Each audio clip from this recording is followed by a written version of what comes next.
Salut, bienvenue à Solas en français.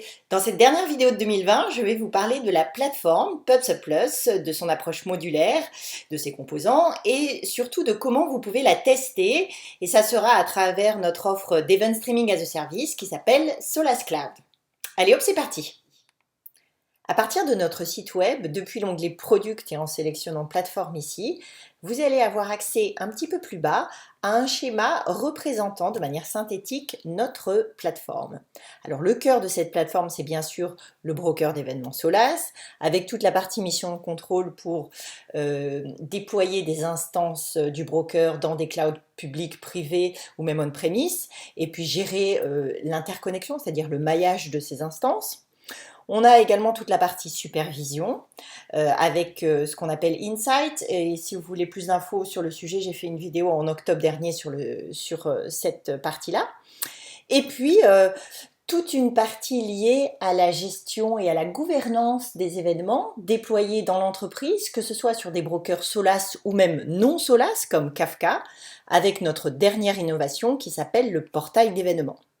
Pour terminer cette plateforme, on a toute la partie connectique, c'est-à-dire support des protocoles, des API et des connecteurs, et puis enfin toute la partie contrôle d'accès et sécurité des échanges avec le broker. Je vous propose maintenant de vous faire une petite visite guidée de cette plateforme à travers Solas Cloud.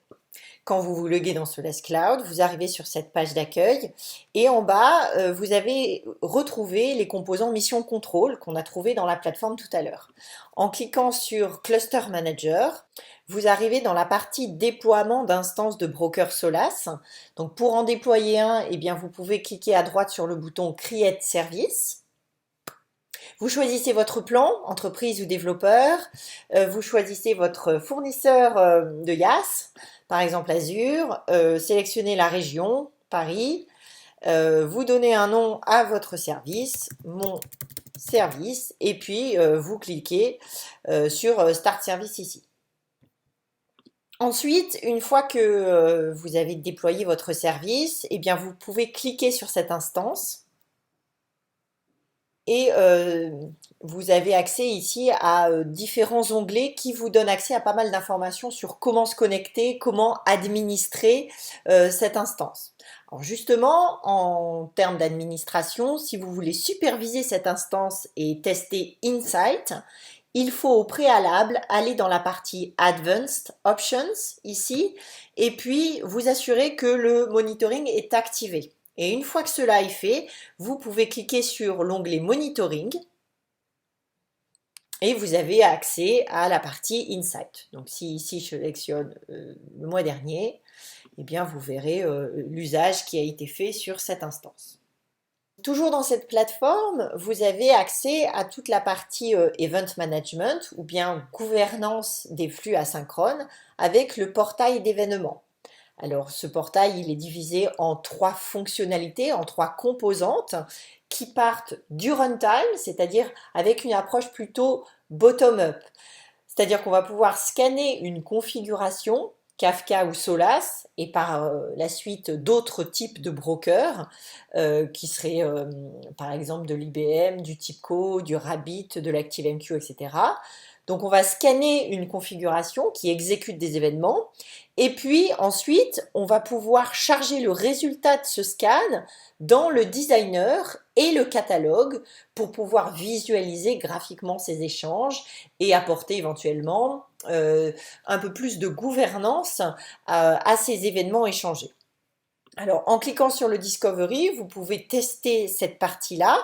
Donc si vous n'avez pas d'infrastructure Kafka à disposition, en cliquant ici sur les 3 petits points à droite, vous pouvez utiliser un fichier d'exemple pour vous donner une idée de ce que ça veut dire que de exécuter un scan et ensuite de le passer à l'étape de ce workflow humain, manuel, qu'il va falloir faire afin de s'assurer que cette découverte est bien conforme à ce que vous exécutez dans vos environnements. Et puis aussi pour faire un petit peu d'association, notamment quand il s'agit de Kafka, vous allez devoir mapper des consumer groups avec l'objet application manipulé dans le portail d'événements.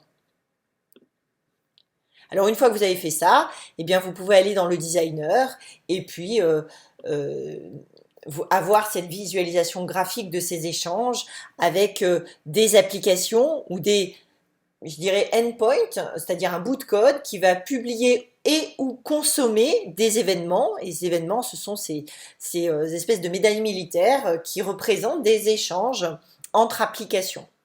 Alors, dernier truc que je vais vous montrer sur cette plateforme, c'est l'aspect notification. Donc ici, j'en ai pas parce que je les ai déjà toutes vues. Mais si vous cliquez sur See All, vous allez voir toutes les notifications qui apparaissent et qui vous donnent accès, par exemple, aux dernières mises à jour sur le portail. Donc ici, le 2 décembre, donc il n'y a pas longtemps, hein, nous avons mis à disposition de nouvelles fonctionnalités autour du portail d'événements et vous avez le détail de ce qui a changé. Donc si ça vous intéresse, n'hésitez pas à vous créer un compte sur Solaz Cloud. Et puis pour toute question ou commentaire, comme d'habitude, n'hésitez pas à m'envoyer ça par email à magali.boulet@solas.com. D'ici là, bonne fin d'année, joyeux Noël et à bientôt.